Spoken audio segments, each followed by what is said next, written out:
fâcheuse nouvelle pour un cœur amoureux, dures extrémités où je me vois réduit. Tu viens, Sylvestre, d'apprendre au port que mon père revient. Oui, Qu'il arrive ce matin même. ce matin même. Et qu'il revient dans la résolution de me marier. Oui, Avec une fille du seigneur Géronte. du seigneur Géron, Et ces nouvelles, tu les tiens de mon oncle, de votre oncle, à qui mon père les a mandées par une lettre. par une lettre. Et cet oncle, dis-tu, suit toutes nos affaires. Toutes nos affaires. Ah, parle si tu veux, et ne te fais point arracher de la sorte les mots de la bouche. Qu'ai-je à parler davantage? C'est de cette sorte que l'exposition de la pièce doit être faite. Conseille-moi du moins et dis-moi ce que je dois faire dans ces cruelles conjonctures. Ma foi, je me trouve autant embarrassé que vous. J'aurais bon besoin que l'on me conseille à moi-même. Je suis assassiné par ce maudit retour. Mais les réprimandes ne sont rien. Je suis plutôt ciel que j'enfusquite à ce prix. Et j'ai bien la mine pour moi de payer plus cher vos folies. Et je vois se former au loin un nuage de coups de bâton qui crèvera sur mes épaules. Ah ciel, par où sortir de l'embarras où je me trouve? C'est ce à quoi vous deviez songer avant de vous y jeter. Oh, tu me fais mourir par tes leçons hors de saison. Vous faites bien plus mourir par vos actions étourdies. Que dois-je faire? Quelle résolution prendre? À quel remède recourir? Ah, Qu'est-ce, Seigneur Octave? Qu'avez-vous? Qu'y a-t-il? Quel désordre est-ce là? Je vous vois tout troublé. Scapin, ah Scapin, ah, je suis le plus infortuné de tous les hommes. Comment? N'as-tu pas appris ce qui me regarde? Non.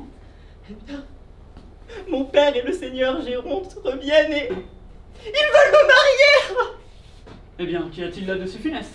Hélas, ne connais pas la source de mon inquiétude. Non, mais il ne tiendra qu'à vous que je ne le sache bientôt. Et je suis homme consolatif, homme à m'intéresser aux affaires des jeunes gens. Ah, Scapin, si tu pouvais trouver dans ta tête, forger dans ton esprit, quelques machines pour me tirer de la peine où je suis, je me verrais redevable de bien plus que de la vie. Écoutez, à vous dire la vérité, il y a peu de choses qui me soient impossibles quand je m'en veux mêler. J'ai sans doute reçu du ciel un génie assez beau pour toutes les fabriques de ces gentillesses d'esprit, de ces galanteries ingénieuses, à qui le vulgaire ignorant donne le nom de fourberie. Mais bon, le mérite est trop maltraité de nos jours et j'ai renoncé à toute chose depuis certains chagrins d'une affaire qui m'arriva et... Ah, quelle affaire! Comment et quelle affaire, Scapin? Une affaire où je me brouillais avec la justice. Brouillé avec la justice? Oui, nous eûmes un petit démêlé, ensemble. Un petit démêlé? Ensemble? Oui. Non, avec la justice. Un démêlé avec la justice? Vous répétez les choses, mon jeune ami. Elle en usa fort mal avec moi et je me dépitai de la sorte contre l'ingratitude du siècle que je résolus de ne plus rien faire. Basta. Expliquez-moi votre affaire. Ne t'inquiète donc pas, c'est la suite de l'exposition de la pièce. Merci. Tu sais, Scapin, qu'il y a 2 mois que le seigneur Géronte et mon père s'embarquèrent ensemble pour certains commerces où leurs affaires sont mêlées. Je sais cela. Et que nous fûmes laissés par nos pères, Léandra et moi, Léandra sous ta direction et moi sous celle de Sylvestre. Oui, et je me suis fort bien acquitté de ma charge. Quelque temps après, Léandra fit rencontre d'une jeune égyptienne dont elle devint amoureuse. Je sais cela encore. Il ferait un excellent narrateur. Ne l'est-il pas déjà? Comme nous sommes grands amis, elle me fit aussitôt confidence de son amour et me mena voir cette fille, que je trouve belle à la vérité, mais pas tant qu'elle voulait que je la trouvasse.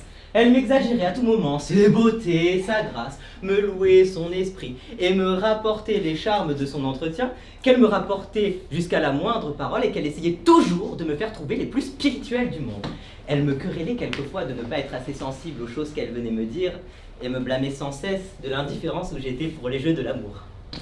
Je ne vois pas encore où ceci veut aller. Un jour, que je l'accompagnais chez les gens qui gardent l'objet de ses vœux, nous entendîmes, dans une petite maison d'une rue écartée, quelques plaintes, mêlées de beaucoup de sanglots. Nous demandons ce que c'est. Une jeune femme nous dit en soupirant que nous pouvions voir là quelque chose de pitoyable en des personnes étrangères, et que d'à moins d'être insensibles, nous en serions touchés. Où est-ce que cela nous mène? La curiosité me fit presser Léandra de voir ce que c'était. Nous entrons dans une pièce où nous voyons une vieille femme mourante, assistée d'une servante qui faisait des regrets, et d'une jeune femme, toute fondante en larmes, la plus belle et la plus touchante qu'on puisse jamais voir. Ah ah! Un autre aurait paru effroyable en l'état où elle était, car elle avait pour habillement qu'une méchante petite jupe, avec des brassières de nuit qui étaient de simples futaines, et sa coiffure était une cornette jaune retroussée au haut de sa tête, qui laissait descendre ses cheveux sur ses épaules. Et cependant, faite comme cela, Elle brillait de mille attraits, ce n'était que charme et qu'agrément, que toute sa personne. Je le vois bien. Ah, Scapin, ses larmes n'étaient point de ces larmes qui défigurent un visage. Elle avait à pleurs une grâce touchante. Eh? Elle était belle même si elle pleurait. Ah. Et sa douleur était la plus belle du monde. En effet, je vois cela. Et sans même l'avoir vue, je vois bien qu'elle était tout à fait charmante. Après quelques paroles dont je tâchais d'adoucir la douleur de cette charmante affligée, nous sortîmes de là. Et demandant à Léandra ce qui lui semblait de cette personne, elle me répondit froidement qu'elle la trouvait assez jolie. Je fus piqué par la froideur avec laquelle elle m'en entretenait et ne voulut point lui faire découvrir l'effet que ses charmes avaient eu sur mon âme. Si vous abrégez ce récit, nous en voilà en porte jusqu'à demain. Laissez-moi finir. Il tombe amoureux, ne veut plus vivre sans elle, sauf que la servante l'empêche d'aller la voir. Elle était devenue gouvernante par le trépas de la mère. Alors mon homme est au désespoir, mais il restait encore et toujours. On lui dit qu'elle était de famille honnête, même si elle n'avait plus de biens, et qu'il fallait qu'il l'épouse s'il voulait la revoir. Alors le voilà marié depuis 3 jours. Ajoute à cela le retour imprévu du père qu'on attendait que dans 2 mois, et que l'oncle a découvert le mariage d'Octave et le mariage qu'on va lui faire faire avec la fille du seigneur Géronte, et l'autre fille qu'il a eu d'une seconde femme qu'il aurait épousée à Tarente. Et ajoute à cela l'indigence où se trouve cette aimable personne, et l'impuissance où je me trouve de n'avoir de quoi la sauver. Est-ce là tout? Ou voilà tout de bien embêté pour une bagatelle? N'as-tu point de honte, toi, de demeurer court à si peu de choses? Mais que diable! Te voilà grand et gros comme père et mère, et tu ne sais trouver dans ta tête, forger dans ton esprit, quelque ruse galante, quelque honnête petit stratagème? Fi, peste soit du Butor. Je voudrais bien que l'on m'eût donné nos vieillards à duper autrefois. Je les aurais eus tous deux, et je n'étais pas plus grand que ceux-là que je faisais 100 tours d'adresse jolie. J'avoue que le ciel ne m'a pas donné de tes talents, et je n'ai point à l'esprit comme toi d'aller me brouiller avec la justice. Voici votre aimable Hyacinthe. Mon aimable Hyacinthe! Oh putain. Voici votre aimable Hyacinthe. Mon aimable Hyacinthe! Bah non. Oh mais qu'est-ce qu'elle fout? Je sais pas, elle m'a dit qu'elle prenait le bus il y a 40 minutes là. Comme d'hab. Bah ouais, mais qu'est-ce qu'on va faire si on n'a pas de Hyacinthe? Voilà. Ah! Au pire. Au revoir, hein. Qui ferait l'affaire à ton avis? Bon, peut-être une petite jeune. Ouais. Monsieur là, monsieur. Bon, Vous connaissez le texte? non. C'est vraiment ça pas va. de chance. C'est comme de par hasard. Mais sinon, Bah, t'es toujours au fond. Ouais, mais. Tu connais le texte et tu joues pas en plus. ton jeu c'est de pas jouer. Voilà, c'est. Donc fais-le. Allez. Mais imagine, toi tu peux pas le faire. Ah non, bah non. Moi, évidemment, je peux pas le faire. T'imagines Bah oui, tu peux pas te. Ah, mon aimable Hyacinthe. Ah bah oui. Non, putain. ça passe pas. Non, c'est bien qu'il le fasse. Oui, puis en plus ça lui donne un petit peu de texte parce que sinon.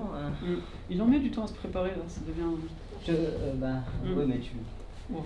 C'est une jupe quand t'es un mec, tu trouves pas le trou. Ah mon aimable Hyacinthe. C'est moi. Est-il vrai ce que Sylvestre vient de dire à ma servante, que votre père est de retour et qu'il veut vous marier? Oui, belle Hyacinthe. Et ses attentes m'ont donné une attente cruelle. Mais que vois-je? Vous pleurez? Pleure. Vous pleurez? Me soupçonnez-vous, dites-moi, de quelque infidélité? Et n'êtes-vous pas assuré de mon amour? Oui, je suis sûr que vous m'aimez, mais je suis pas sûr que vous m'aimiez toujours. Ah, peut-on vous aimer qu'on vous aime toute sa vie? Oui, je vous dis, Octave, que votre sexe aime moins longtemps que le nôtre, et que les ardeurs que les hommes envoient sont des feux qui s'éteignent. Je suis pas sûr, en Guinness. Ah, j'ai donc pas le cœur comme les autres hommes. Et je sens bien que je vous aimerai jusqu'au tombeau. Ah, non, pas ça. Je veux croire que vous sentez ce que vous dites, et je ne doute que vos paroles soient sincères, mais je crains un pouvoir qui combattra dans votre cœur les tendres sentiments que vous pouvez avoir pour moi. Vous dépendez d'un père qui veut vous marier, et je suis sûr, et mourrez si ce malheur arrive. Ah, il n'y a point de père qui puisse me contraindre à vous manquer 2 fois. Et je quitterai mon pays, et le jour même s'il le fallait, plutôt que de vous quitter. J'ai déjà pris, sans l'avoir eu, une haine effroyable pour celle que l'on me destine. Et oui. Et sans vouloir être cruel, je préférais que la mer l'écartât d'ici pour jamais. Continue de pleurer. Ne pleurez point, belle Hyacinthe, car vos larmes me tuent. Donne-moi les mains. Et je ne saurais les voir sans me sentir percer le cœur. Puisque vous le voulez, je veux bien essuyer mes plats. Et j'attendrai d'un œil constant ce qu'il plaira au ciel de faire de moi. Le ciel nous sera favorable. Il ne saurait m'être contraire si vous m'êtes fidèle. Je le serai assurément. Je serai donc heureuse. Ah non, Le bisou. non, je veux pas. Non, il n'y a pas de bisous. Je serai donc heureuse. Les pointons sautent, ma foi, je la trouve assez passable. Voilà un homme qui, s'il le voulait bien, pourrait être dans tous nos besoins d'un secours merveilleux. J'ai fait grand serment de ne plus me mêler du monde, mais bon, si vous m'en priez bien fort, tous les deux, alors... Vas-y, il ne tient qu'à te prier, Scapin. Ah, je te conjure de tout mon cœur de prendre la conduite de notre barque. Et vous, ne dites-vous rien? Je vous conjure, à son exemple, par tout ce qui vous est le plus cher au monde, de vouloir servir notre amour. Il faut se laisser vaincre et avoir de l'humanité. Allez, je veux m'engager pour vous. Oh, crois que... Allez-vous en vous et soyez en repos. Et vous? Et vous? Et vous? Préparez-vous à soutenir avec fermeté l'arrivée de votre père. Je t'avoue que cet abord me fait trembler par avance. Et j'ai une timidité naturelle que je ne saurais vaincre. Il faut pourtant paraître ferme au premier choc, de peur que, sur votre faiblesse, il ne prenne le pas de vous mener comme un enfant. Alors un peu de hardiesse, et songez à répondre résolument sur tout ce qu'il pourra vous dire. Je ferai du mieux que je pourrai. Assurément. Assurément. Ça, essayons un peu, répétons votre rôle, pour vous accoutumer, les regards assurés, la tête haute, la moins haute, la mine résolue, Comme cela. encore un peu davantage. Ainsi. Bon, imaginez que je suis votre père et répondez-moi à moi comme si c'était à lui-même. Comment, Pantard, fils indigne d'un père comme moi, oses-tu bien paraître devant mes yeux après le bon déportement que tu m'as joué, après le lâche tour que tu m'as réservé? Quelles sont tes raisons, Mao? Voyons un peu tes belles raisons. Allons, Tu as l'insolence, Tripon, de contracter un mariage clandestin sans le consentement de ton père? mais que diable, vous demeurez interdit. C'est que j'imagine que c'est mon père que j'entends. Oui, et c'est pour cette raison qu'il ne faut pas rester comme un innocent. Je m'en vais prendre plus de résolution Assurément. et je répondrai fermement, assurément. Bon, Voilà votre père qui vient. Ah, je suis perdu. Octave. Ah, le pauvre homme. Bon, ne laissons pas attendre le veillard. Dirais-je. Laisse-moi dire moi, il ne fait que me suivre. A-t-on jamais ouï parler d'une action pareille à celle-là? Il a déjà appris l'affaire et elle n'en sort si peu de sa tête que tout seul il en parle haut. Voilà une témérité bien grande, hein. Écoutons-le un peu. Je voudrais bien savoir ce qu'ils me pourront dire sur ce beau mariage. Oh, nous y avons pensé. Tâcheront-ils de me nier la chose? Non, nous n'y pensons pas. Ou s'ils entreprendront de l'excuser? Celui-là pourrait se faire. Tenteront-ils de m'amuser par des contes en l'air? Oh, peut-être. Tous leurs discours seront inutiles. Ne jurons de rien. Ils ne m'en donneront point à garder. Oh, nous allons voir. Je saurai mettre mon pendard de fils en lieu de sûreté. Et nous l'empêcherons. Et quant à ce coquin de Sylvestre, je le rouerai de coups. J'aurais bien été étonné s'il m'oubliait. Ah! Vous voilà, sage gouverneur de famille, beau directeur de jeunes gens. Monsieur, je suis ravi de vous voir de retour. Oh, bonjour, Scapin. Vous avez suivi mes ordres vraiment d'une belle manière, et mon fils s'est comporté fort sagement pendant mon absence. Vous portez bien à ce que je vois. C'est bien. Tu ne dis mot, coquin, tu ne dis mot. Votre voyage a-t-il été bon? Il est fort bon, laissez-moi quereller en repos. Vous voulez quereller, monsieur? Oui, je veux quereller. Mais qui? Ce maraud-là. Pourquoi? Tu n'as pas ouï parler de ce qui s'est passé dans mon absence? Oui, j'ai ouï parler de quelques petites choses. Comment? Quelques petites choses? Une action de cette nature? Vous avez quelques raisons. Une hardiesse pareille à celle-là? Cela est vrai. Un fils qui se marie sans le consentement de son père! Oui, il y a quelque chose à dire à cela. Mais je serais d'avis que vous fassiez moins de bruit. Je ne suis pas de cet avis, moi, et je veux faire du bruit tout mon sou. Oh, quoi? Tu ne trouves pas que j'ai tous les sujets du monde d'être en colère? Si, j'y ai d'abord été, moi, lorsque j'ai su la chose. Je me suis même intéressé pour vous, jusqu'à quereller votre fils. Demandez-lui un peu quelle belle réprimande je lui ai faite. On ne peut pas le quereller mieux. À part si c'était vous-même, bien sûr. Mais quoi, je me suis rendu à la raison et j'ai considéré que dans le fond, il n'a pas tant de tort qu'on pourrait croire. Que me viens-tu compter? Il n'a pas tant de tort de s'aller marier de but en blanc avec une inconnue. Non, il y a été poussé par sa destinée. Oh, voilà la raison la plus belle du monde. On n'a plus qu'à commettre tous les crimes imaginables, tromper, voler, assassiner, et dire ensuite qu'on y a été poussé par sa destinée. Dieu, mais vous prenez mes paroles trop en philosophe. Je veux simplement dire qu'il a été fatalement engagé dans cette histoire. Et pourquoi s'y engageait-il? Que vouliez-vous qu'il fit? Les jeunes gens sont jeunes, Ah. et ils n'ont pas toute la prudence qu'il leur faudrait pour ne rien faire que de raisonnable. Témoin notre Léandra, qui malgré toutes mes remontrances, malgré toutes mes leçons, est allé faire de son côté pire encore que votre fils. Je voudrais bien savoir, moi, si vous-même n'avez pas été jeune et n'avez pas fait des Freuden comme les autres de votre temps. J'ai ouï dire que vous avez été un compagnon parmi les femmes, et que vous faisiez de votre drôle avec les plus galantes de ce temps-là, hein, et que vous n'en approchiez point, que vous ne poussassiez à vous. Hein? Cela est vrai, j'en demeure d'accord, mais je m'en suis toujours tenu à la galanterie. Et je n'ai pas été jugé à faire ce qu'il a fait. Oh, mais que vouliez-vous qu'il fît? Il voit une jeune femme qui lui veut du bien, car il tient de vous d'être aimé de toutes. Il lui rend des visites, soupire galamment, lui conte des douceurs. Elle se rend à sa poursuite. Il pousse sa fortune et le voilà surpris par ses parents, avec elle qui la force à la main, le contraignent de l'épouser.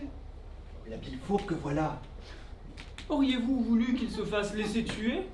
Je pense qu'il vaut mieux encore être marié qu'être mort. On ne m'a pas dit que la chose se soit ainsi passée. Demandez-lui plutôt, il ne vous dira pas le contraire. C'est par force qu'il a été marié? Oui, monsieur. Voudrais-je vous mentir? Il devait donc aller tout aussitôt protester de violence chez un notaire. Ah, c'est ce qu'il n'a pas voulu faire. Cela m'aurait donné plus de facilité pour rompre ce mariage. Rompre ce mariage. Rompre ce mariage, oui. Vous ne le romprez point. Je ne le romprai pas. Non. Non. Voulez-vous qu'il confesse qu'il ait été capable de crainte et que ce soit par peur qu'on lui ait fait faire les choses? Non, non, non, ce n'est pas dans son intérêt d'aller avouer cela. Il faut qu'il dise dans le monde que c'est de bon gré qu'il l'a épousée. Pour son honneur et pour le vôtre. Et moi, je veux, pour son honneur et pour le mien, qu'il dise le contraire. Il ne le fera pas. Je l'y forcerai bien. Il ne le fera pas, vous dis-je. Il le fera. Ou je le déshériterai. Vous. Moi. Bon. Comment bon? Vous ne le déshériterez point. Je ne le déshériterai point. Non. Oh, voilà, je ne déshériterai pas mon fils. Non, vous dis-je, vous n'aurez pas ce cœur-là. Je l'aurai. Vous vous moquez. Je ne me moque point. Oui, oui. Ah. La tendresse paternelle fera son office. Elle ne fera rien. Mais vous êtes bon naturellement, je vous connais. Je ne suis pas beau et je suis méchant quand je le veux. Ah, finissons ce discours qui m'échauffe à la bulle. Va-t'en, Podard. Oui, Va-t'en me chercher mon fripon. d'accord. Tandis que j'irai voir le seigneur Géronte pour lui conter ma disgrâce. Oh, Monsieur, si vous avez quelques besoins, vous n'avez qu'à me commander. je te remercie. Ah, pourquoi faut-il qu'il soit fils unique? Et que n'ai-je à cette heure la fille que le ciel m'a ôtée pour en faire mon héritière?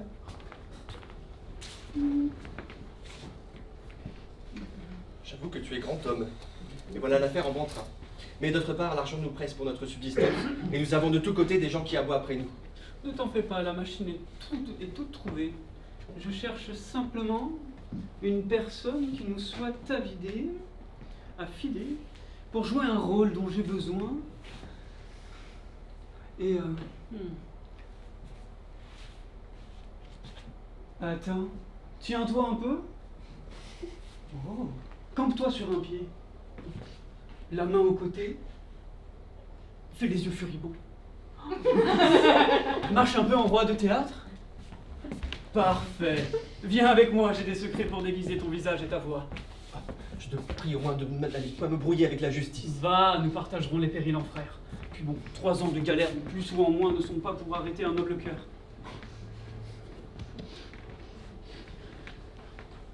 Oui, sans doute. Et avec le temps qui fait, nous sommes ici aujourd'hui. Et un matelot qui vient de Tarente m'a assuré qu'il avait vu mon homme qui était prêt de s'embarquer. Mais l'arrivée de ma fille trouvera les choses mal disposées à ce que nous nous proposions. Et ce que vous venez de m'apprendre de votre fils rompt étrangement les mesures que nous avions prises ensemble. Ne vous mettez pas en peine. Je vous réponds de renverser tout cet obstacle. Et j'y vais travailler de ce pas. Ma foi, Seigneur Argante, vous voulez que je vous dise? L'éducation des jeunes gens est une chose à laquelle il faut s'attacher fortement. Sans doute. À quel propos cela? À propos que les mauvais déportements des jeunes gens sont souvent la cause de la mauvaise éducation que leur père leur donne. Cela arrive parfois. Mais que voulez-vous dire par là? Ce que je veux dire par là? Oui. Que si vous aviez un brave père bien réprimandé votre fils, il ne vous aurait pas joué le tour qu'il vous a fait. Fort bien. De sorte donc que vous avez mieux réprimandé votre fille. Sans doute. Et j'aurais été bien fâché si j'apprenais qu'elle m'eût fait quelque chose qui ressemblait à cela. Si cette fille que vous avez, en brave père si bien réprimandé, avait fait pis que mon fils. Hein? Comment? Comment? Qu'est-ce que ça veut dire? Cela veut dire, Seigneur Géronte, qu'il ne faut point être prompt à condamner la conduite des autres et que ceux qui veulent gloser doivent mieux regarder devant leur porte s'il n'y a rien qui cloche. Je ne comprends point cette énigme. On vous l'expliquera.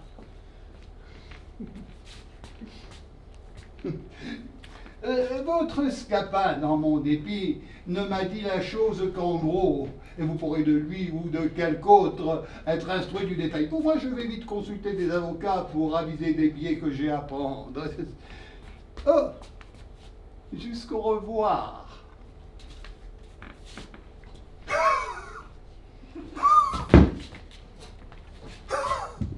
Qu'est-ce que ça pourrait donc être là?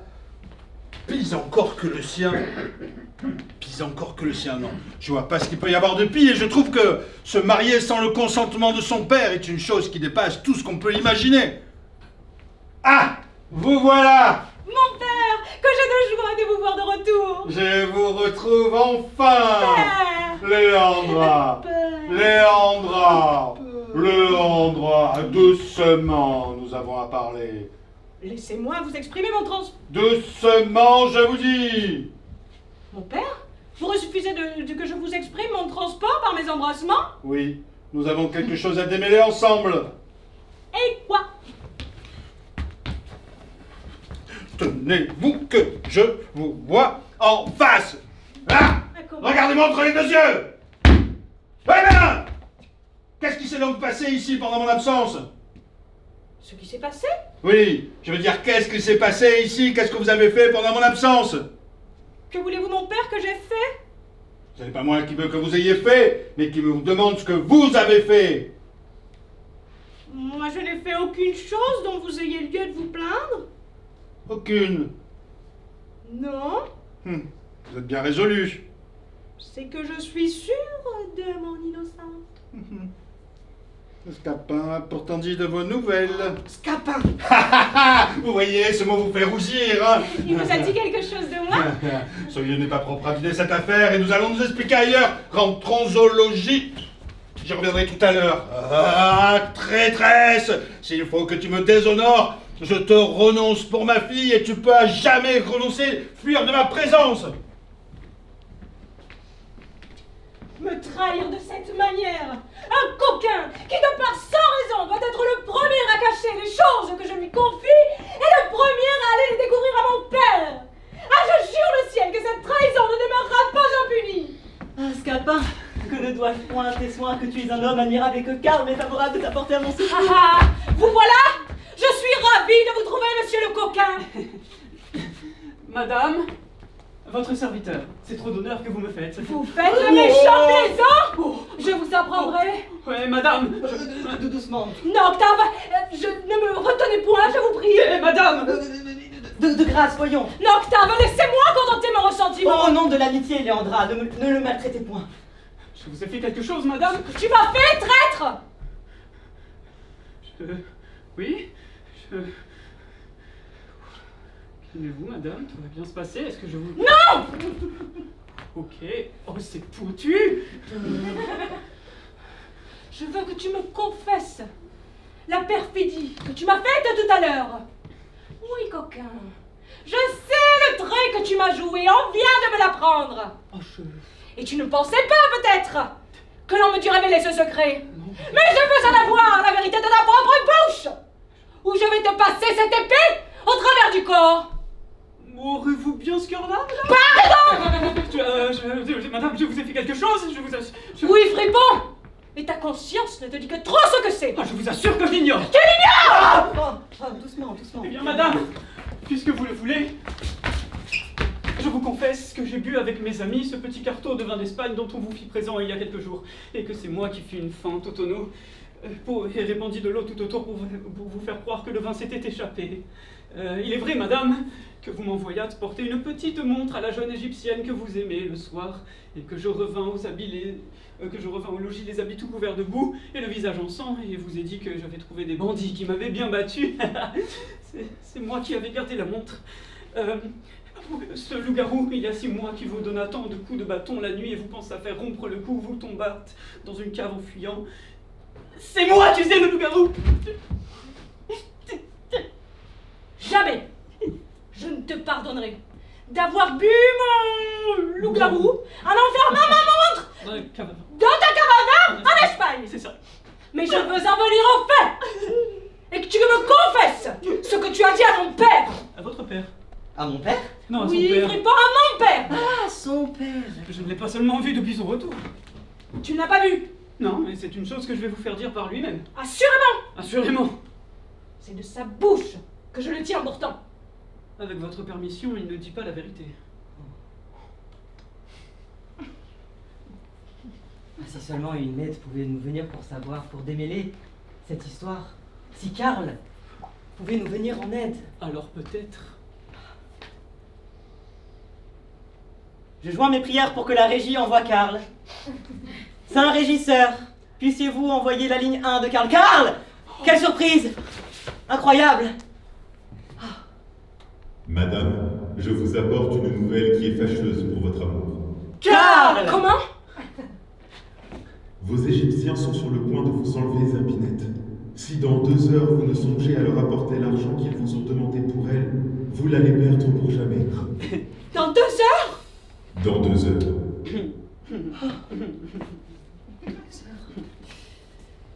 Oh mon pauvre Scapin, j'implore ton secours. Je suis mon pauvre Scapin des 7 heures qu'on a besoin de moi. Va, je te pardonne tout ce que tu viens de me dire et bien encore si tu me l'as fait. Point, ne me pardonnez rien. Passez-moi votre épée au travers du corps, je serai ravi que vous me tuiez. Non, je te conjure plutôt de me donner la vie en servant mon amour. Non! Il faut faire quelque chose pour elle, voyons. Le moyen, après une infamie de la sorte, Je te conjure d'oublier mon emportement. me venir faire un affront à l'improviste comme celui-là. J'ai tort, je le confesse. Venir traiter de pandard, d'infâme, de J'avais tous les regrets du monde.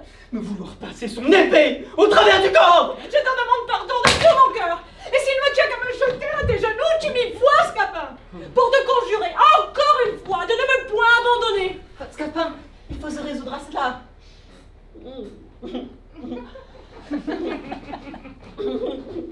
Allez, levez-vous. Une autre fois, ne soyez point si prompte. Me promets-tu de travailler pour moi? On y songera. Mais tu sais que le temps presse! Mais allez, calmez-vous. Combien est-ce qu'il vous faut? 200 pistoles. Et vous? 500 écus. Je veux tirer cet argent de vos pères. Pour le vôtre, la machine est toute trouvée. Quant au vôtre, bien cavard au dernier degré, il faudra moins de façons encore, car tout le monde sait que grâce à Karl, pour l'esprit, il n'en a pas grande provision. Cela ne vous offense point. Il ne tombe entre lui et vous aucun soupçon de ressemblance. Et vous savez, les on-dit qui veulent qu'il ne soit votre père que pour la forme. Tout beau, Scapin. Bon, on fait bien scrupule de ces choses-là, vous moquez-vous. Mais j'aperçois venir le père d'Octave. Commençons par lui, puisqu'il se présente. Allez-vous-en tous deux. Et vous, avertissez votre Sylvestre de Ville de venir jouer son rôle. Très bien. Le voilà qui rumine. Avoir si peu de conduite et de considération, ça les jeter dans un engagement comme celui-là. Oh, jeunesse ennemie. Monsieur, votre serviteur. Ah, bonjour, Scapin. Vous rêvez à l'affaire de votre fils. Ah, je t'avoue que cela me donne un furieux chagrin. Vous savez, la vie est mêlée de traverses. Et il est bon de s'y tenir sans cesse préparé. J'ai ouï dire un jour la parole d'un ancien que j'ai toujours retenu. Quoi? Que pour peu qu'un père de famille ait été absent de chez lui, il doit promener son esprit sur tous les fâcheux incidents que son retour peut rencontrer. Se figurer sa maison brûlée, sa femme morte, son fils estropié, sa fille subornée, son argent dérobé. Ah non! Mais ce qu'il trouve qui ne lui est pas arrivé, il doit l'imputer à bonne fortune. Voilà qui est bien. Mais ce mariage impertinent qui vient troubler celui que nous voulons faire, c'est une chose que je ne puis souffrir. Et je viens de consulter des avocats pour le faire casser. Oh, ma foi, monsieur, si vous m'en croyez, vous tâcherez par quelconque autre manière d'accommoder l'affaire. Vous savez ce que c'est, les procès en ce pays-ci? Vous allez vous enfoncer dans d'étranges épines. Tu as raison, je le vois bien. Mais quelle autre voie? Bah, je pense que j'en ai trouvé une. La compassion que m'a donnée tantôt votre chagrin m'a forcé à trouver, à forger dans ma tête quelques petits stratagèmes pour vous tirer d'affaire. Je suis donc allé voir le frère de cette personne qu'Octave a épousé, l'ai mis sur ce mariage. Oh, c'est un de ces braves de profession, un de ces gens tout coups d'épée, qui ne parlent que d'échiner et qui ne font non plus de conscience de tuer un homme que d'avaler un bon verre de vin. Mais enfin, je lui en ai parlé, lui ai fait voir quelle facilité offrait la raison de la violence. Pour le faire casser, vos prérogatives du nom de père et l'appui que vous donnerez auprès de la justice, et votre droit, et vos amis, et votre argent.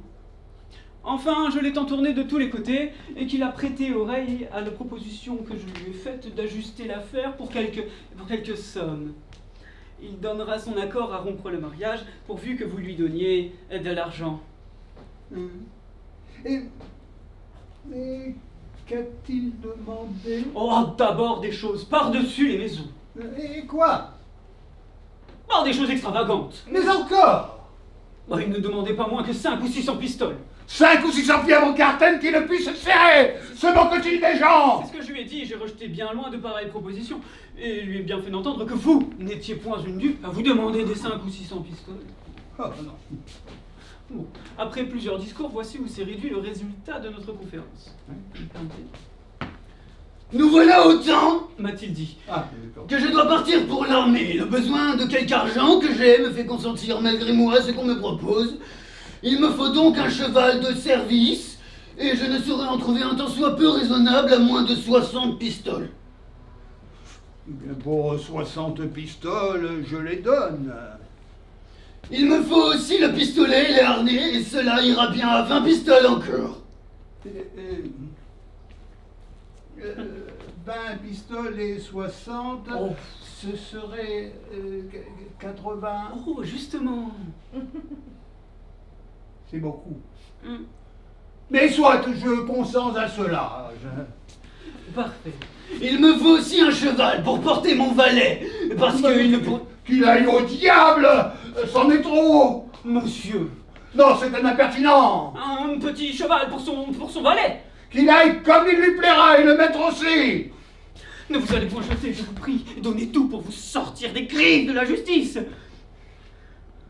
Oh, mais écoutez, 30 pistoles. pour 30 pistoles, j'y consens encore.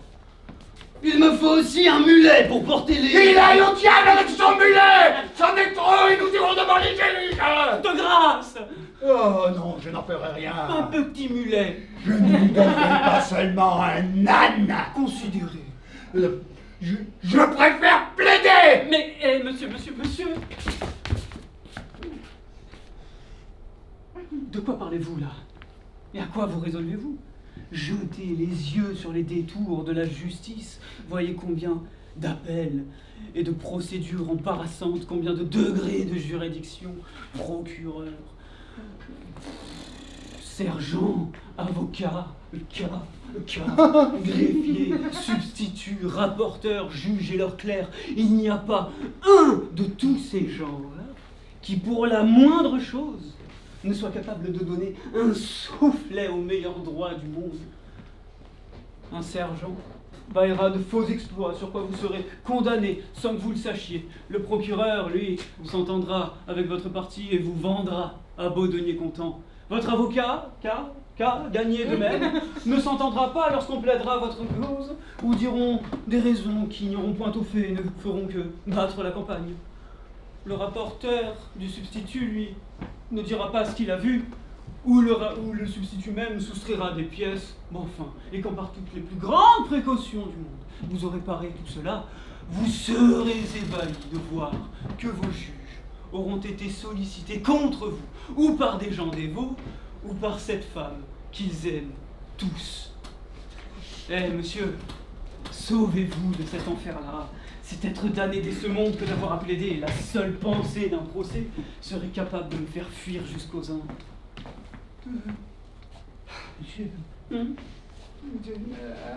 Combien est-ce qu'il le fait monter, le mulet? Eh bien, monsieur, pour le cheval, pour le sien, celui de son homme, pour le mulet, pour le harnais, les pistolets, pour le mulet, et pour payer quelques petites choses qu'il doit à son hôtesse. Notre homme demande en tout que 200 pistoles seulement. 200 pistoles! 200 pistoles seulement. Ah non, ça c'en est trop.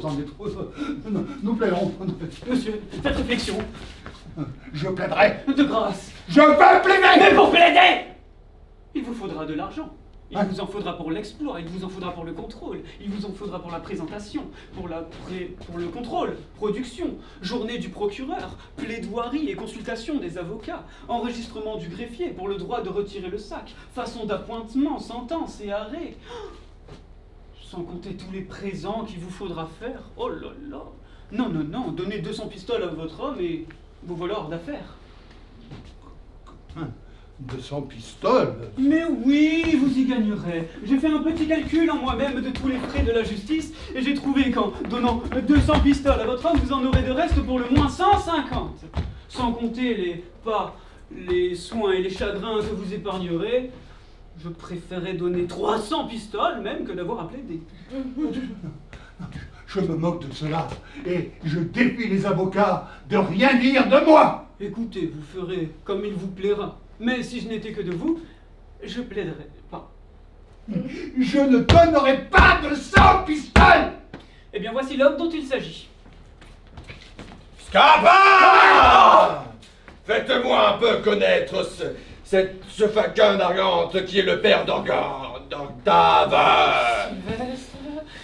Vous cherchez le seigneur Argante, monsieur?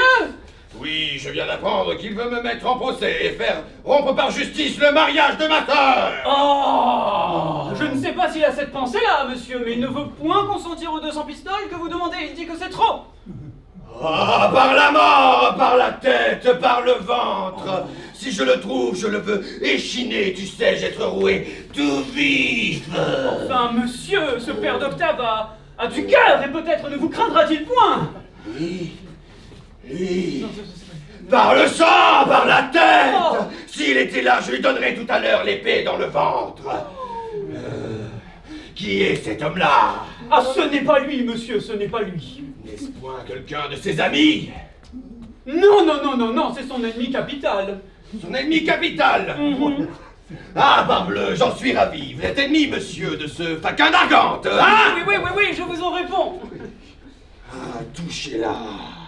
Touchez! Je vous donne ma parole et vous jure sur mon honneur, par l'épée que je porte et par tous les serments que je saurai faire, que je vous déferai de ce maraud fiefé, de ce faquin d'Argante! Enfin, monsieur, les violences en ce pays-ci ne sont guère souffertes.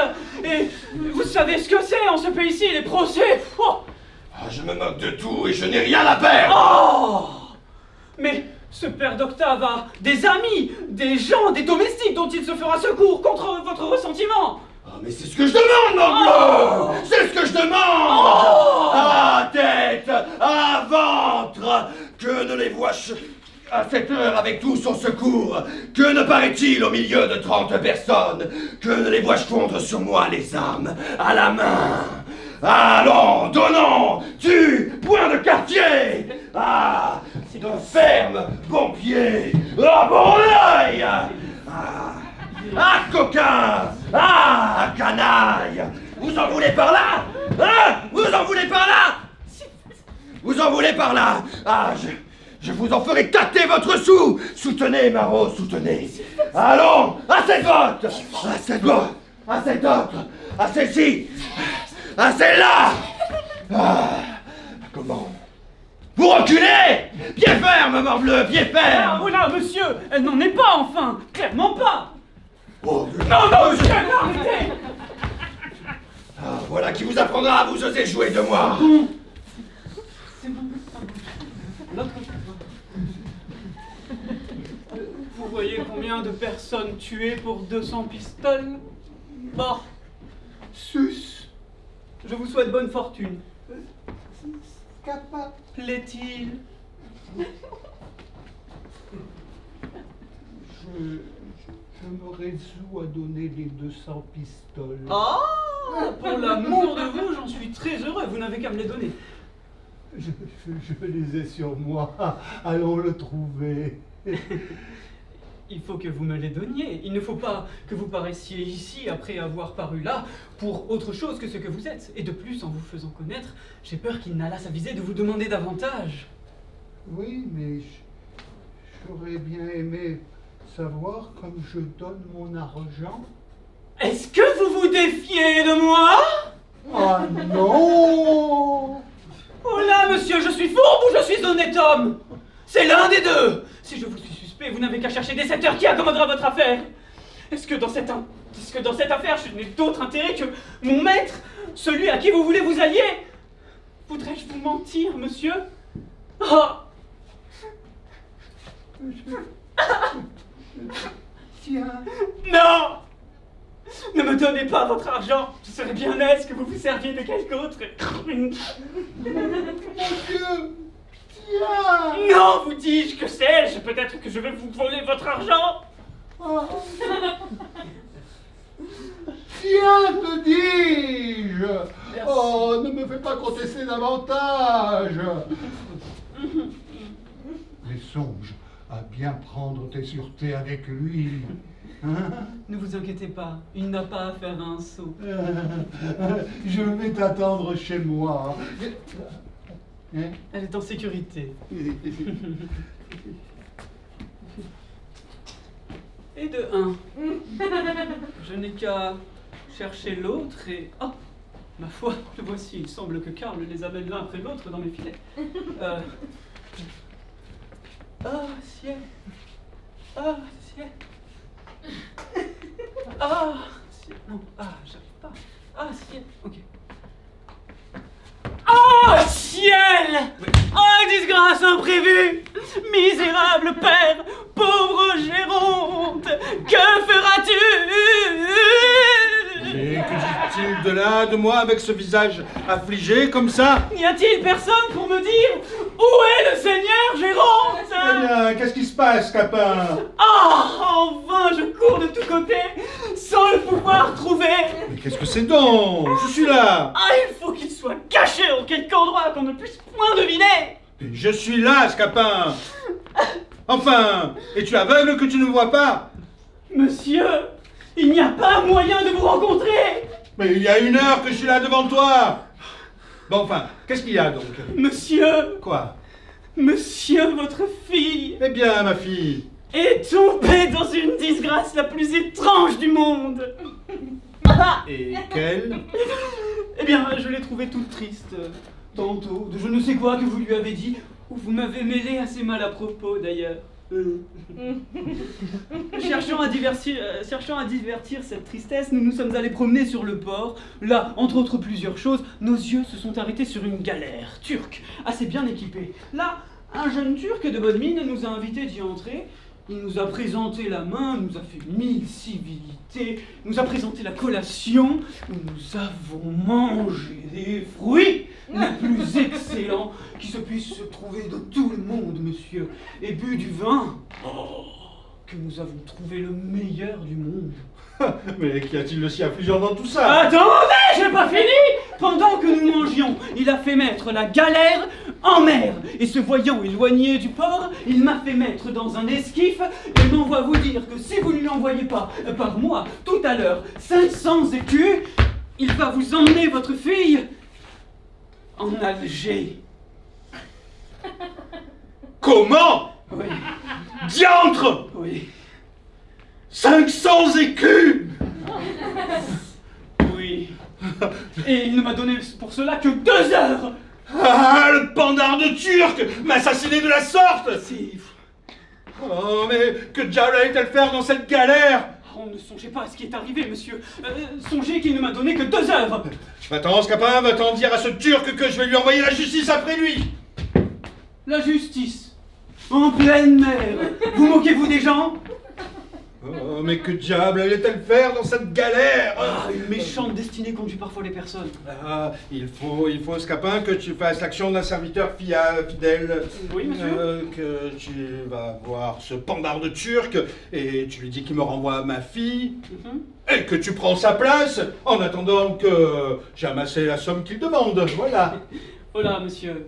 Vous figurez-vous que ce Turc ait si peu de conscience que d'aller recevoir un misérable comme moi à la place de votre fille? Mais que diable allait-elle faire dans cette galère? Ah, ne devinez pas les choses, mais quoi? Dépêchez, s'il vous plaît.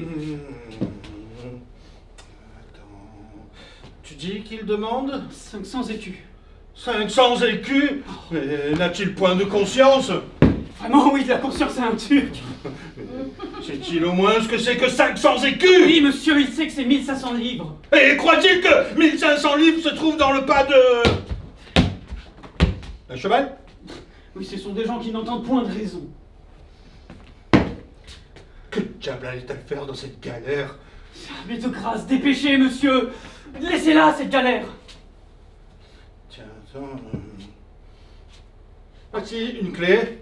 C'est la clé de mon armoire et de l'armoire. Tu l'ouvriras, tu verras une autre clé sur la gauche, c'est la clé du grenier. Tu monteras dans le grenier, tu iras prendre ces hardes qui sont dans cette grande manne et tu iras les vendre au fripier pour aller racheter ma fille. Allez, va. Voilà. Vous vous moquez, monsieur. Je n'aurai pas 100 francs de tout ce que vous me dites. Et de plus, vous savez le peu de temps qu'on m'a donné. Oh, mais que diable allait-elle faire dans cette galère? Laissez-la, cette galère! Et songez que le temps presse! Ah, hélas! Peut-être que je ne te verrai de ma vie, pauvre maîtresse! Mais Karl me soit témoin que si tu manques à être racheté, il n'en faut accuser que le peu d'amitié d'un père! Ah! Attends, Scapin, attends. Je m'en vais quérir cette somme.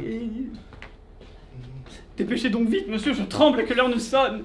500 écus, 500 écus, 500 400 écus. 500 écus! C'est pas 400 écus que Non, tu as dit? 500 écus! Hein? 500 écus? 500 écus! Ouais, bah, tiens. Justement, je ne me rappelais pas que je venais de recevoir cette somme en or et je pensais pas qu'elle dût m'être sitôt reprise. Tiens, va-t'en quérir ma fille. Mais tu dis à ce Turc que c'est un voleur et un scélérat, Oui, un assassin, un homme sans foi. oui. que je lui donne 500 écus contre toutes sortes de lois, Oui. et qu'il me les prend à la mort et à la vie, Oui, et que si jamais je le retrouve, je saurai me venger de lui. certes.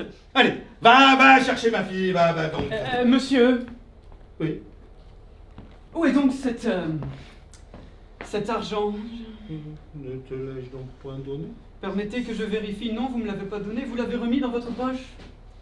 Ah, c'est la douleur qui me trouble l'esprit. Ah, je le vois bien.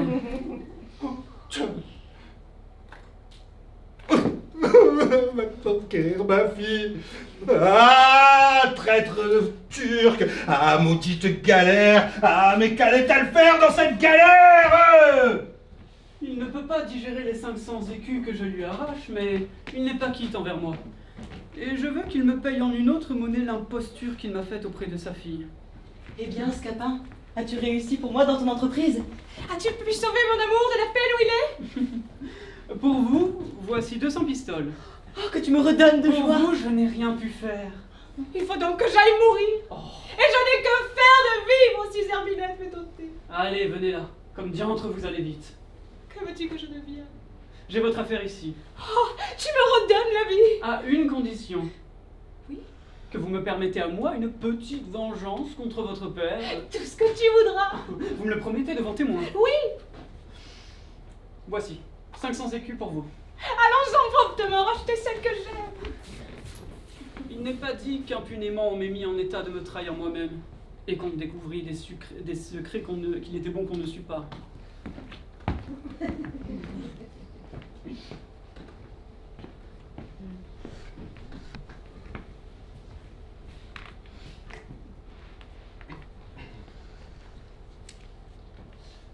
Oui, vos amants ont arrêté entre eux que vous fussiez ensemble.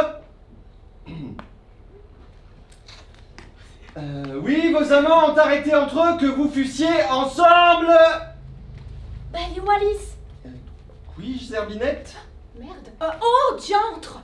Mais où est donc Hyacinthe? Elle fait une sieste. Karl!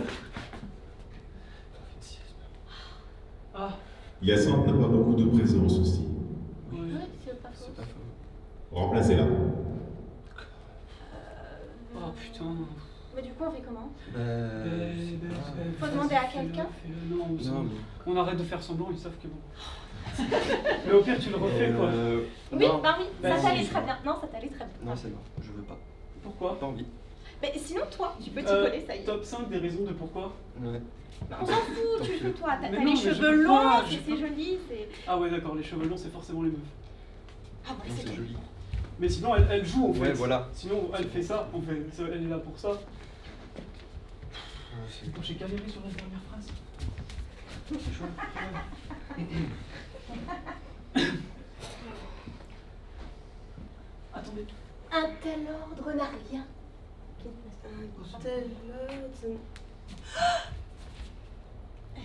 Un tel ordre n'a rien qui nous soit fort agréable, et je reçois avec joie une compagne de la sorte. Il ne tiendra pas à moi que l'amitié qui est entre les personnes que nous aimons ne se répande entre nous deux. Et j'accepte la proposition.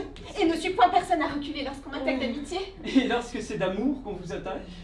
Pour l'amour, c'est une autre chose. On y court un peu plus de risques et je n'y suis pas si hardie. Vous l'êtes que je crois contre ma maîtresse maintenant.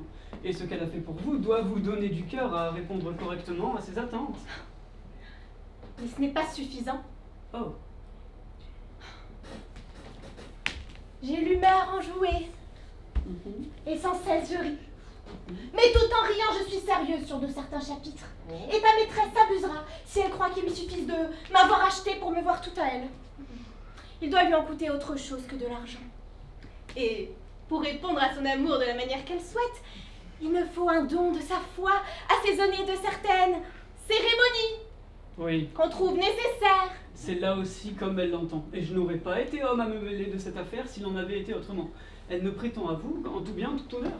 C'est ce que je veux croire puisque vous me le dites. Mhm. Et pour ce qui est du père, j'y prévois 10 empêchements. Nous accommoderons cette affaire, ce n'est rien. Oh putain! Nous accommoderons cette affaire, ce n'est rien.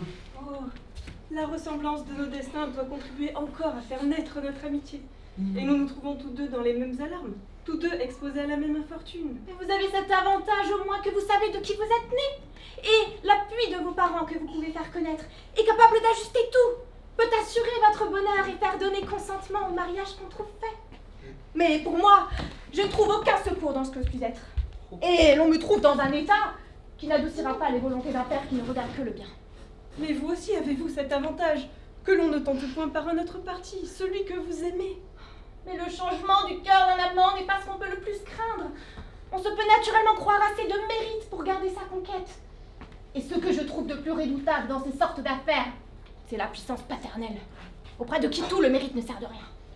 Hélas, pourquoi faut-il que de justes inclinations s'en trouvent traversées? La douce chose que d'aimer lorsque l'on ne voit point d'obstacle à ces aimables chaînes dans deux cœurs se lient ensemble. Vous vous moquez. La tranquillité en amour est un calme désagréable. Il nous faut du haut et du bas dans la vie. Un bonheur tout uni nous devient ennuyeux.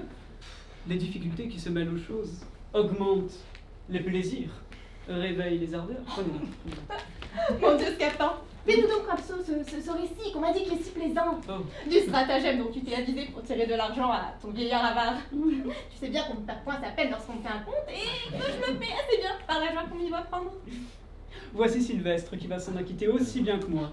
J'ai dans la tête certaines vengeances dont je dois goûter le plaisir. Pourquoi de gaieté de cœur veux-tu te chercher à t'attirer de méchantes affaires? Eh bien, c'est que je me plais à tenter des entreprises hasardeuses.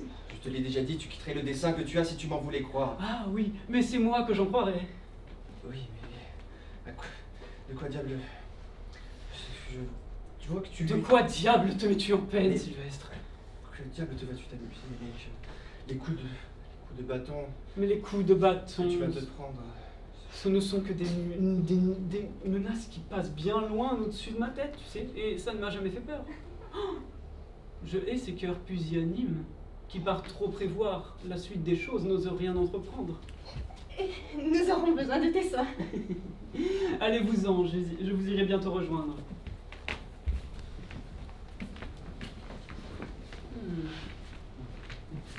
J'ai envie de... Oh.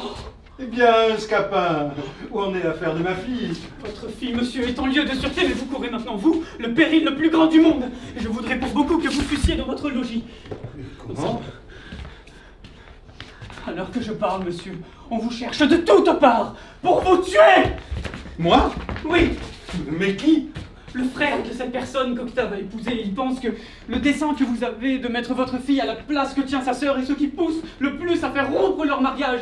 Et dans cette pensée, il a résolu hautement à vous tuer pour venger son honneur. Tous ses amis, gens d'épée, comme lui, vous cherchent de partout et demandent de vos nouvelles. J'ai même vu de ça et de là des soldats de sa compagnie qui occupent par peloton toutes les avenues de votre maison, de sorte que vous ne saurez faire un pas ni à droite ni à gauche, monsieur, que vous ne tombiez dans leurs mains. Pourrais-je faire, mon pauvre Scapin? Oh, je ne sais pas, et voici une bien étrange affaire. Je tremble pour vous depuis les pieds jusqu'à la tête et... Ah, attendez! Non, ce n'est rien. Saurais-tu trouver quelques moyens pour me tirer de peine? Oh, j'en imagine bien un, mais je courrais le risque, moi, de me faire assommer. Bon. Tu seras récompensé, mon cher Scapin. Tu seras récompensé et je te promets, tiens, cet habit-ci, une fois que j'aurai un peu porté. Ah oui, ça vaut le coup. Oui, oui. Voici une affaire que je me suis trouvée fort à propos. Il faut que vous vous mettiez dans ce sac et que... Non, ce n'est rien, ce n'est qu'un sac. Et que vous vous mettiez à l'intérieur et que vous vous gardiez de remuer en aucune façon. Je vous chargerai sur mon dos comme un paquet de quelque chose et je vous traverserai. Et je traverserai vos ennemis, cachés avec vous, jusque dans votre logis où quand nous serons une fois, nous nous barricaderons et nous enverrons quérir main forte contre la violence. L'invention est bonne. La meilleure du monde, Ouais. vous allez voir. Tu me paieras l'imposture. Hein? Je dis que vos ennemis seront bien attrapés. Allez, on se met bien au fond et on prend garde de ne pas bouger. Il y a un sac là. Attention! Cachez-vous bien, voici un spadassin qui vous cherche. Quoi? je n'aurai l'avantage de tuer ce Géronte, et quelqu'un, par charité, ne m'enseignera pas où il est. Cachez-vous bien. Ah, Cadédis, je le trouverai, se cacha-t-il au centre de la terre. Attention! Oi, le Mossac, je te baille en lui si tu peux me dire où est le seigneur Géronte. Quoi, monsieur, vous cherchez le seigneur Géronte? Oui, mardi, je le cherche. Et pour quelle affaire, monsieur? Je veux, Cadédis, les faire mourir sous les coups des bâtons. Oh là, monsieur, les coups de bâton ne se donnent pas à un homme de la sorte. Quoi? Tu es de ses amis? Ce fat, ce maraud, ce pélitre? Oh, monsieur, le seigneur Géronte n'est ni fat, ni maraud, ni pélitre, et vous devriez, s'il vous plaît, parler sur un autre ton. Oh, tu me traites à moi, avec cette autour. Je défends comme je dois un homme d'honneur qu'on offense.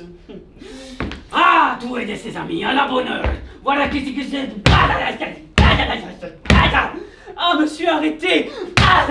Oh, fais du bien. Voilà ce que je te baille pour lui. Adieu, ça. Oh, je suis moulu. Je n'en peux plus. Oh, mes épaules me font un mal. Comment ça? Mais c'est sur mes épaules qu'il a frappé. Plaît-il? Un nenni. Nenni, c'est sur mon dos qu'il frappait. Comment ça? Mais j'ai bien senti les coups et je les sens encore. Non, ce n'est que le bout du bâton qui est parvenu jusque sur vos épaules, très sûrement. Eh bien, tu aurais dû te tenir à l'écart pour un peu plus me préserver. Voilà. Ah.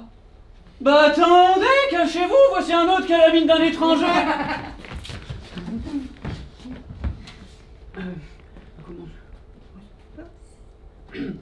Parti? Moi courir comme une pasque depuis tous les jours, et moi ne pauvre point trouver ce diable de Géronte.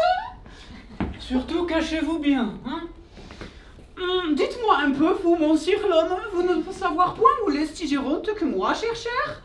Comment? Non, je ne sais pas où est le seigneur Géronte, monsieur. Dites-le-moi, vous, franchement. Moi, les vouloir, pas grand-chose à lui. Il reste simplement pour lui donner un petit régal d'un douzaine de coups de bâton sur les épaules, ainsi que 3 ou 4 coups d'épée au travers de son poitrine. Je vous assure, monsieur, que je ne sais pas où il est. Il me semble que j'y vois remuer quelque chose dans ce sac. Oh, pardonnez-moi, monsieur. Il y a assurément quelque histoire là-dedans. Ah, je vous assure qu'il n'y a rien dans ce sac, monsieur. Moi, l'avoir envie de donner un coup d'épée dans ce sac. Oh non, monsieur, gardez-vous-en bien. Montre-moi un peu ce que c'est, ce là. Oh, non, vous ne le verrez pas, monsieur. Ah, que de petites montres. Vous n'avez que faire de vouloir voir ce que je porte. Et moi, le vouloir voir, moi. Tout beau, monsieur. Tout beau. Je vous en prie, monsieur, ne me... Hey, ça t'apprendra, fille coquine, à me parler mal. Cela t'apprendra à parler insolentement. Oh, je suis mort. Je suis roué. Attendez. Mais pourquoi faut-il qu'il me frappe comme ça sur le... Cachez-vous bien. Voici une demi-douzaine de soldats tous ensemble qui arrivent.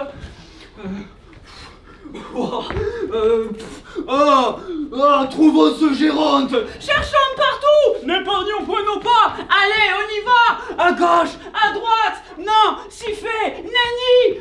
Cachez-vous. Rôle de merde. Ah, camarade, voici son valet. Oh là, messieurs, ne me maltraitez point. Il faut que tu nous dises où est ton maître, coquin. Non, je ne trahirai pas mon maître.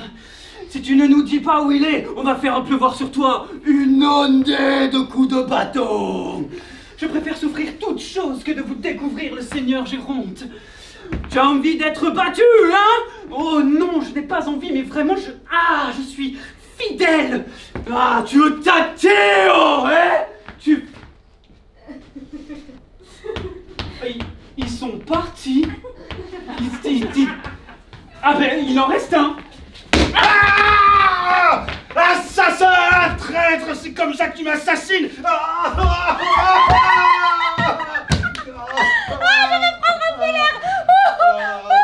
me le paieras, je te jure! Ah, la plaisante histoire et la bonne dupe que ce vieillard. Oui, il n'y a rien de plaisant à cela et vous n'avez que faire d'en rire. Quoi? Que voulez-vous dire, monsieur? Vous n'avez pas à venir rire d'un homme d'honneur comme ça. Pourquoi riez-vous? Mais comment? Mais qui songe à se moquer de vous?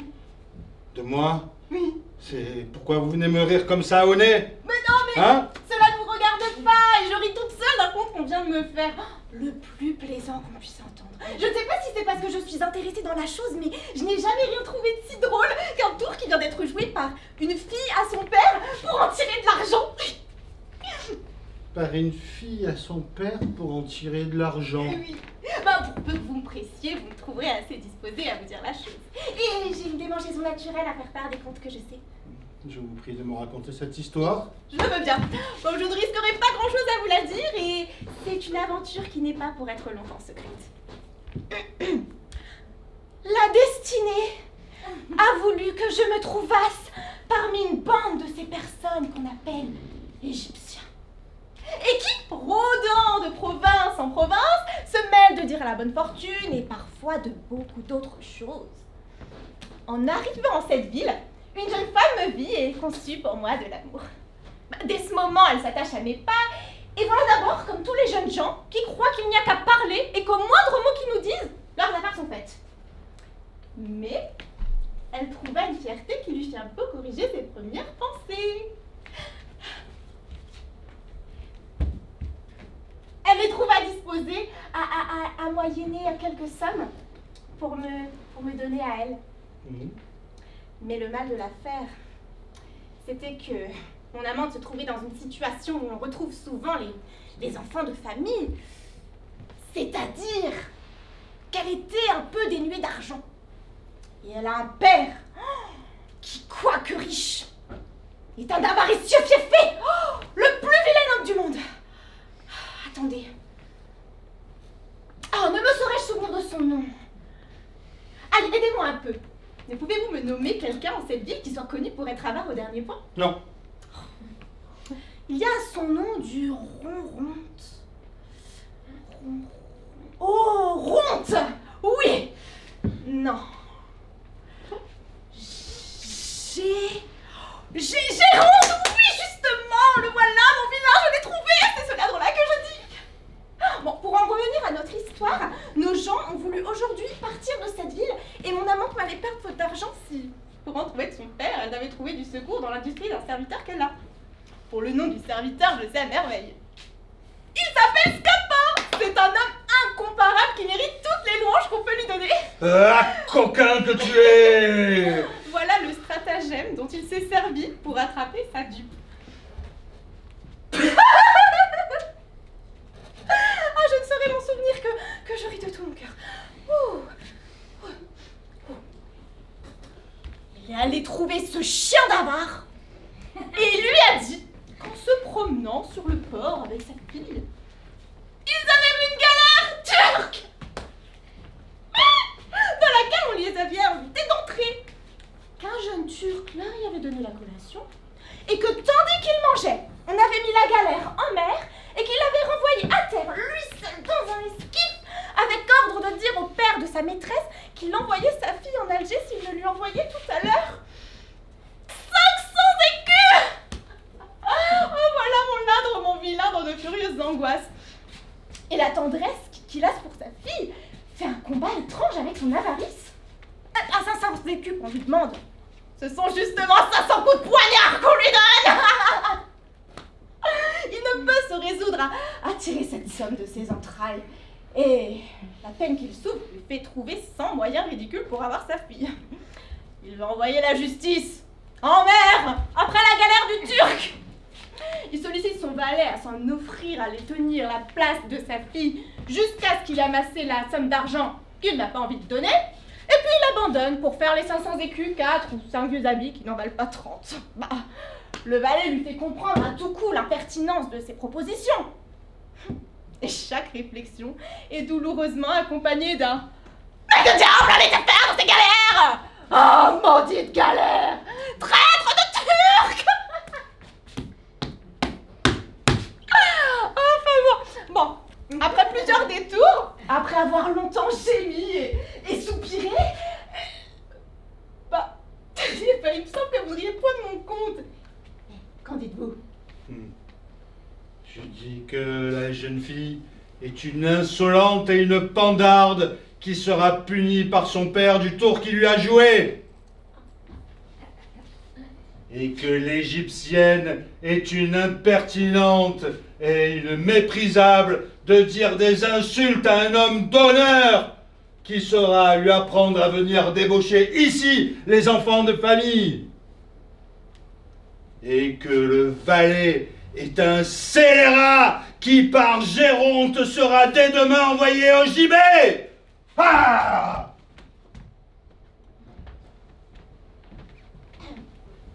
Où est-ce donc que vous vous échappez? Savez-vous que vous venez parler là au père de votre amant? Je viens de m'en douter. Et me suis adressée à lui pour lui conter son histoire. Comment son histoire? J'étais toute remplie du conte et je brûlais de le redire. Mais qu'importe, tant pis pour lui. Puis je ne vois pas en quoi les choses puissent être pour nous ni pis ni nous. Vous aviez grande envie de m'habiller, et c'est avoir bien de la langue que de ne pas pouvoir se taire de ses propres affaires. Oh, ne l'aurait-il appris de quelque autre?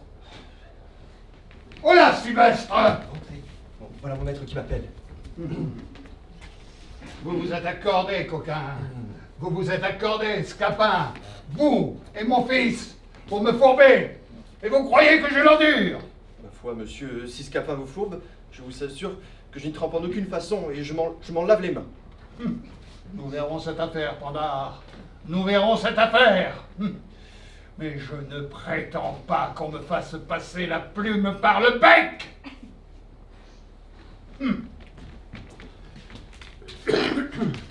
Seigneur Argante, vous me voyez accablé de disgrâce. Vous me voyez également dans un accablement horrible. Ce coquin de Scapin, par une fourberie, m'a attrapé 500 écus. Ce même coquin de Scapin, par une fourberie aussi, m'a attrapé 200 pistoles. Et il ne s'est pas contenté de m'attraper 500 écus, mais il m'a traité d'une façon que j'ai honte à dire. Mais il me le paiera. Je lui ferai rendre la pièce qu'il m'a jouée. Je tiens de faire de lui d'une vengeance exemplaire, ouais. Mais au ciel que dans tout ceci, je n'ai point ma part. Mais c'est pas tout, et un malheur est toujours avant-coureur d'un autre. Et je me réjouissais aujourd'hui de l'arrivée de ma fille qui aurait fait toute ma consolation. Et je viens d'apprendre de mon homme qu'elle a embarqué à Tarente il y a fort longtemps. Et on croit qu'elle a péri sur le vaisseau où elle s'embarqua. Mais pourquoi, s'il vous plaît, la tenir à Tarente et ne vous être pas donné la joie de l'avoir avec vous? J'ai mes raisons pour cela et des intérêts de famille m'ont fait taire ce second mariage. Seigneur Géronte, Karl! j'ai pour vous des nouvelles. Votre fille, monsieur, n'est pas loin d'ici. Mais avant de vous la faire voir, il faut que je vous informe qu'elle est mariée. Mariée? Mais avec qui? Avec un jeune homme nommé Octave, fils d'un certain seigneur Argante. Oh ciel! L'annonce!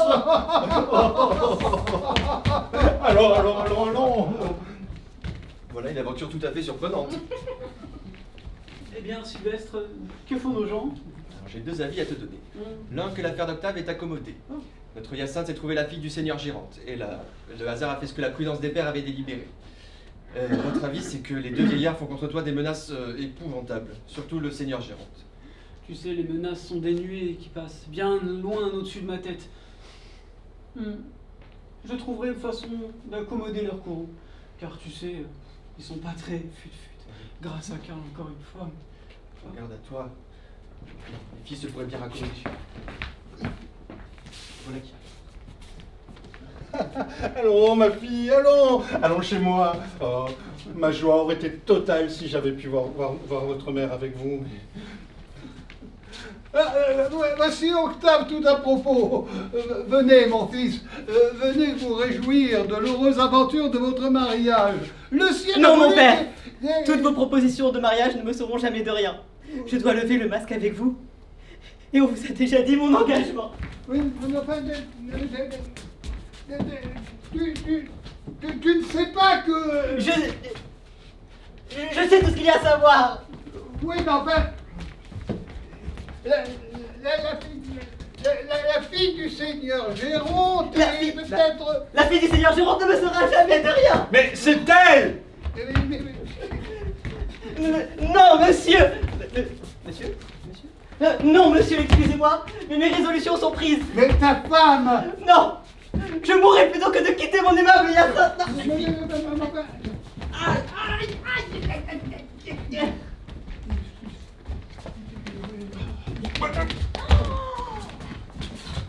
Vous avez beau dire, la voilà, la femme à qui ma foi est engagée. Je n'aimerai qu'elle, et je ne veux point d'autre femme. Bien, c'est elle qu'on te donne. Quel diable d'étourdi qui suit toujours sa pointe. Oui, Octave, voilà mon père que j'ai trouvé, et nous nous trouvons hors de peine. Bon, je vous propose que nous allions chez moi pour discuter de toute cette affaire, si vous voulez bien. Hein? Oh, père, par grâce, que je ne sois point séparée de l'aimable personne que vous voyez. Elle a un mérite qui vous fera concevoir de l'estime pour elle, quand il sera connu de vous. Tu veux que je tienne chez moi cette femme qui était aimée de ta fille, de ta sœur, et qui vient tantôt de dire 1000 sottises sur mon nez? Monsieur, je vous prie de m'excuser. Je n'aurais pas parlé de la sorte si j'avais su que c'était vous. Et puis je ne vous connaissais que de réputation. Comment ça, que de réputation? Père, la passion que ma sœur a pour elle n'a rien de criminel, et je réponds de sa vertu. Ben ça alors, vous voulez que je mariasse une fille qui est aimée de ta sœur, et qui est inconnue, et qui fait le métier de coureuse? Mon père, ne vous plaignez point que j'aime une inconnue, sans naissance et sans bien.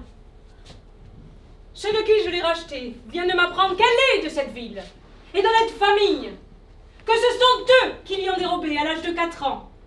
Et voici un collier qu'ils m'ont donné, et qui pourra nous aider à trouver ses parents. Hélas, avoir ce collier, c'est ma fille que je perdis à l'âge que vous dites.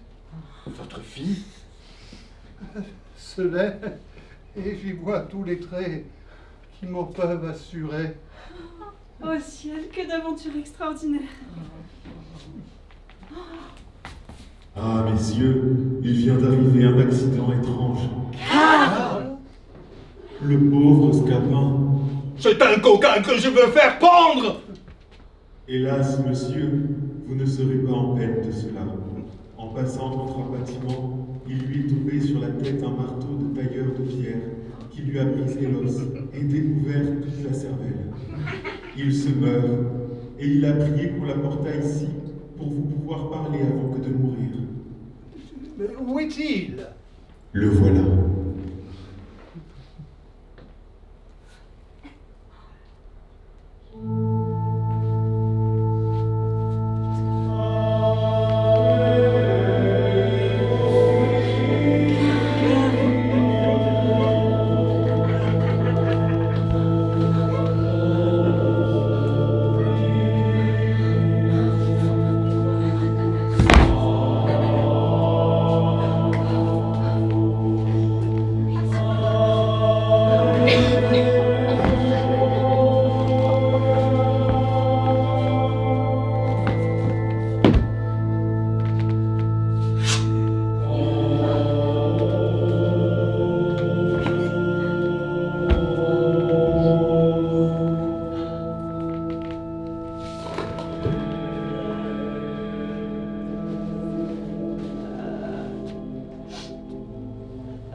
Messieurs, vous me voyez dans un état bien étrange.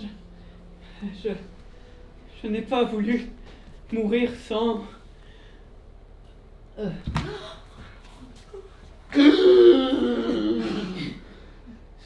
venir demander pardon à toutes les personnes que je puisse avoir offensées. En effet, avant que de rendre le dernier soupir, non, ça va. Oh. Non. Je prie de bien vouloir m'excuser, spécialement le seigneur Argante et le seigneur Géronte, que j'ai particulièrement blessé. Pour moi, je te pardonne. Va, meurs en repos. C'est vous, seigneur Géronte, que j'ai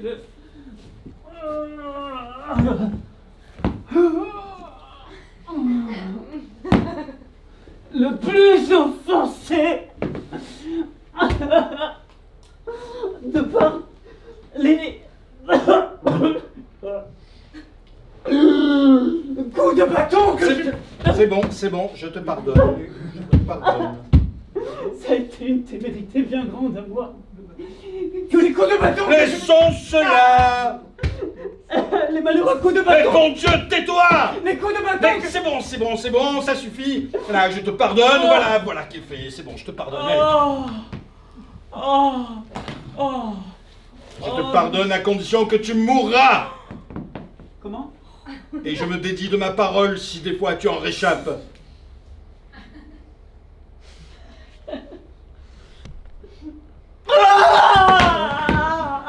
Je sens une faiblesse qui me reprenne. Seigneur Géronte, en faveur de notre joie, il faut lui pardonner sans condition. Oui.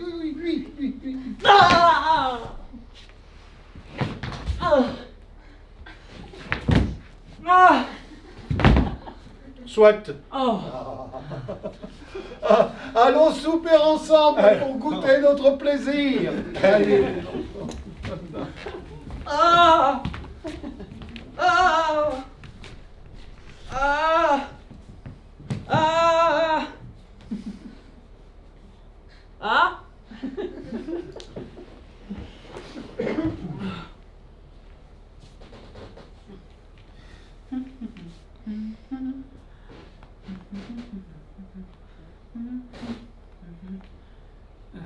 Comme si j'avais pris la mer, sorti la roi.